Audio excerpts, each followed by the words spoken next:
开启。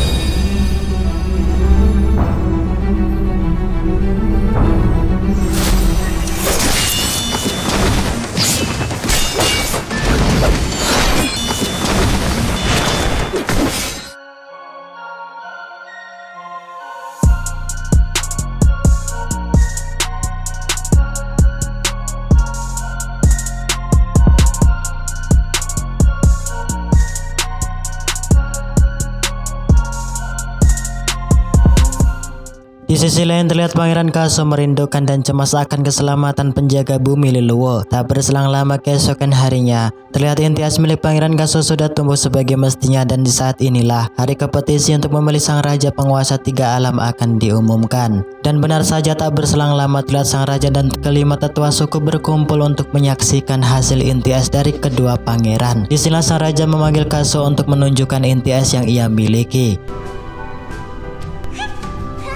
Sang ratu dan yang lainnya tentunya sangat senang melihat Pangeran Kaso berhasil merawat intias sampai tumbuh dengan baik. Di sisi lain, terlihat Pangeran Yikong sangat berkecil hati karena dirinya tak mampu untuk merawat intias miliknya. Tak berselang lama sang raja menyuruh Pangeran Yikong untuk menunjukkan intias miliknya. Dengan muka datar dan pasrah, Pangeran Yikong melangkahkan kakinya di hadapan sang raja. Di saat inilah sang raja dan yang lainnya merasa aneh dengan pertumbuhan intias Pangeran Yikong yang dinilai tak mengalami pertumbuhan sama sekali.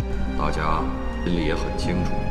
王， Ibu Selir Lianji tentunya tak tinggal diam. Ia mengatakan di hadapan sang raja untuk melihat dengan teliti intias Pangeran Yikong. Dan benar saja sang raja tercengang melihat intias Pangeran Yikong yang pertumbuhannya lebih sempurna dibandingkan dengan Pangeran Kasuo. Disinilah kita diperlihatkan akan kelicikan Ibu Selir Lianji yang menghalalkan berbagai cara agar anaknya bisa menjadi raja penguasa. Dan benar saja dari tindakan yang ia lakukan, tiba-tiba pasukan penjaga melapor pada sang raja bahwa kelima pangeran suku es tewas terbunuh di hutan kabut salju. Sang raja yang mendengarkan akan kabar duka tersebut, ia mencoba untuk menenangkan sukunya dan mengeluarkan titah pada Pangeran Yikong dan Kasuo untuk bertarung secara adil sebagai penentu menjadi sang raja. Tak berselang lama keesokan harinya sang raja menemui 6 petinggi istana. Di sela sang raja meminta pendapat pada mereka karena rencana untuk menjadikan Pangeran Kaso sebagai raja telah gagal. Sebab itulah sang raja khawatir jika Pangeran Kaso kalah bertanding dengan Pangeran Yikong karena kemampuan sihir spiritualnya sangat kuat. Di sinilah petinggi istana berupaya untuk menghentikan dan menggagalkan Pangeran Yikong menjadi sang raja karena sebuah ramalan leluhur Biluwo mengungkapkan jika Pangeran Yikong menjadi raja maka masa depan suku es akan hancur dan berantakan.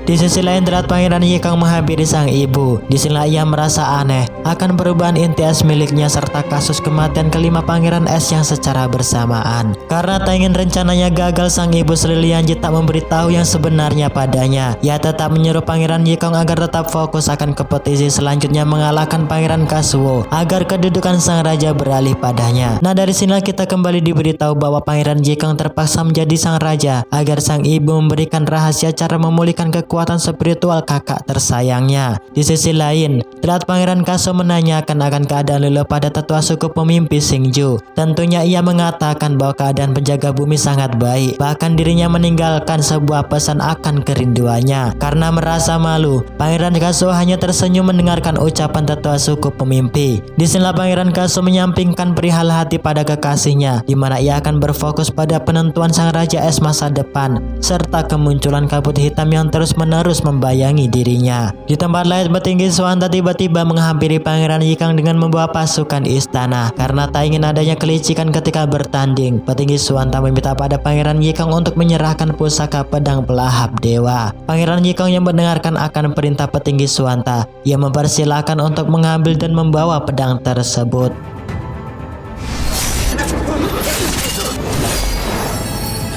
Namun di luar dugaan, terlihat para pasukan dan petinggi Swanta telah dilibas oleh pusaka pedang dewa.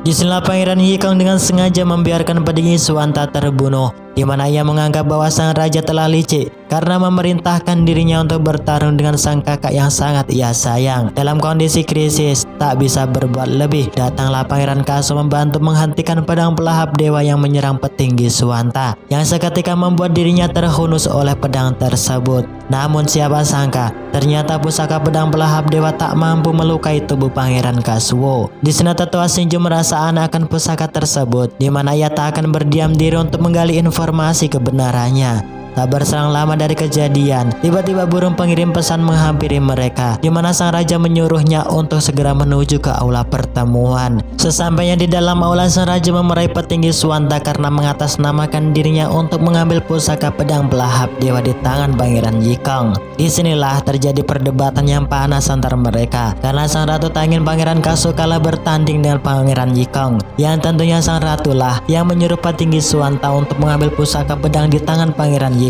Sang raja yang tak ingin adanya kelicikan dalam menentukan raja penguasa 3 alam selanjutnya. Ia memerintahkan kelima tetua suku untuk ikut berpartisipasi dalam pertarungan, yang tentunya sang raja membagi 2 tim pada mereka, di mana tujuan sang raja tak lain untuk mengatas kemampuan kedua pangeran cara memimpin dan menyatukan 3 alam. Namun keputusan sang raja ditolak oleh ibu selir Lianji dan dianggap licik karena benar-benar memihak pada Pangeran Kazuo. Di sinilah tetua suku pemimpin Shinju menemukan cara untuk mengatasi kegelisahan sang raja dan yang lainnya, di mana ia akan menggunakan kacamata kebenaran untuk mengungkapkan akan kebenaran hati dari setiap tetua suku untuk mengetahui calon raja yang dipilihnya agar menjadi tim pendukung tanpa adanya kebohongan. Dan benar saja, keesokan harinya tetua suku pemimpin sudah mempersiapkan cermin kebenaran di hadapan sang raja. Di sini sang tetua suku pemimpin memanggil satu persatu tetua suku untuk menghadap di depan cermin agar mengetahui keputusan yang mereka buat.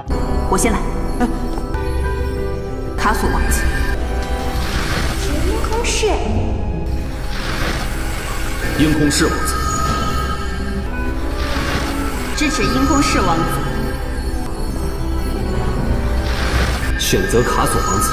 Terlihat dari hasil uji coba kejujuran untuk menentukan calon sang raja, Pangeran Yikong lebih unggul, di mana suku beruang Liujian, Putri Choya, dan Pangeran Huangtuo mendukung dirinya. Sedangkan Pangeran Kazuo hanya mempunyai 2 pendukung, yakni Pendekar Luna dan penjaga Piang Feng. Karena sang ratu tak ingin kalah, ia menyuruh sang raja untuk menemukan 1 personil agar memilih Pangeran Kazuo. Di sana petinggi Suwanta bersedia untuk memilih Pangeran Kazuo. Namun cermin kebenaran menolak dirinya serta dianggap berbohong karena dirinya hanya setia terhadap misi leluhur yang diwariskan padanya dan tak berhak untuk ikut berpartisipasi dalam kompetisi. Di waktu bersamaan tiba-tiba Du Yonglang pun datang di hadapan sang raja, di mana ia bersedia untuk menentukan pilihannya sebagai perwakilan suku Duyung. Dan benar saja, berkat Du Yonglang, Pangeran Kazuo mempunyai 3 pendukung setia. Nah, karena sudah memiliki masing-masing tim pendukung, sang raja mengumumkan bahwa kompetisi untuk merebutkan posisi menjadi raja akan diumumkan 10 hari ke depan. Tanpa waktu yang lama, tim Pangeran Kazuo berlatih keras agar bisa menang melawan tim Pangeran Yikong. Terlihat kemampuan Pendekar Luna dan Piang Feng sangat mumpuni, tak terkecuali Du Yonglang, karena dirinya tak mempunyai keahlian untuk bertarung. Karena merasa direndahkan, Du Yonglang memberitahu dan meyakinkan pada Pendekar Luna dan Piang Feng, di mana ia mempunyai taktik tersendiri untuk mengalahkan lawan tanpa harus ahli bertarung. Serta ia berjanji untuk tak mundur 1 langkah demi Pangeran Kazuo menjadi raja masa depan.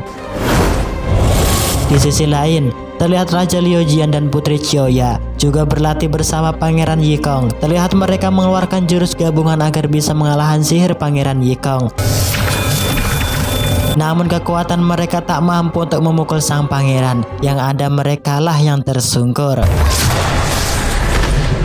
Sedangkan di tempat lain, terlihat tetua suku pemimpin Shinju menemui petinggi Suwanta, di mana mereka juga mempunyai tugas untuk menyelidiki kasus akan kematian kelima pangeran suku es di hutan kabut salju. Sebab itulah petinggi Suwanta menyuruh Shinju untuk melacak kasus tersebut ke dalam mimpi agar menemukan si pembunuh. Tetua pemimpin tentunya sangat bingung dan mengatakan bahwa orang yang sudah mati maka tak akan bisa untuk bermimpi, karena mimpi hanya teruntuk orang yang masih hidup. Itulah yang dinamakan dengan bunga mimpi. Dari sinilah tetua suku pemimpin mengajak petinggi Suwanta untuk menemui suku peri agar bisa mendapat petunjuk untuk menemukan si pembunuh. Dan benar saja tak berselang lama tetua suku pemimpi berhasil menemui perinya dari suku peri atas bantuan penjaga Piang Feng. Tetua pemimpi Xingju juga memberitahu pada mereka untuk menyelidiki kasus atas kematian kelima pangeran es di hutan kabut salju. Tanpa waktu yang lama, ketika peri imut pun meluncur di lokasi kejadian. Di sisi lain, terlihat Pangeran Kaso merindukan dan khawatir akan keadaan kekasihnya, di mana terlihat penjaga bumi Leluo tiba-tiba terseret dan terjatuh di lubang gurun pasir.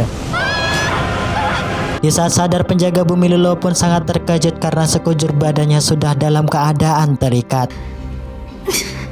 Tak berselang lama ia pun dihampiri seorang kakek tua berambut putih. Ia bernama Dewa Iblis Seiyin. Di sini sang iblis Dewa Seiyin menanyakan akan maksud kedatangan Leluo di pulau terlarang. Penjaga bumi mengatakan padanya bahwa ia diutus oleh Raja Es untuk menemukan cara memulihkan kekuatan spiritual dewa yang telah hilang. Sang iblis dewa yang mengerti akan maksud tersebut seketika mencekik penjaga bumi Leluo dan tak akan memberikan cara untuk memulihkan kekuatan spiritual dewa yang telah hilang, di mana ia akan menjadikan Leluo sebagai santapan makan malamnya agar kekuatan spiritualnya bisa meningkat dengan pesat.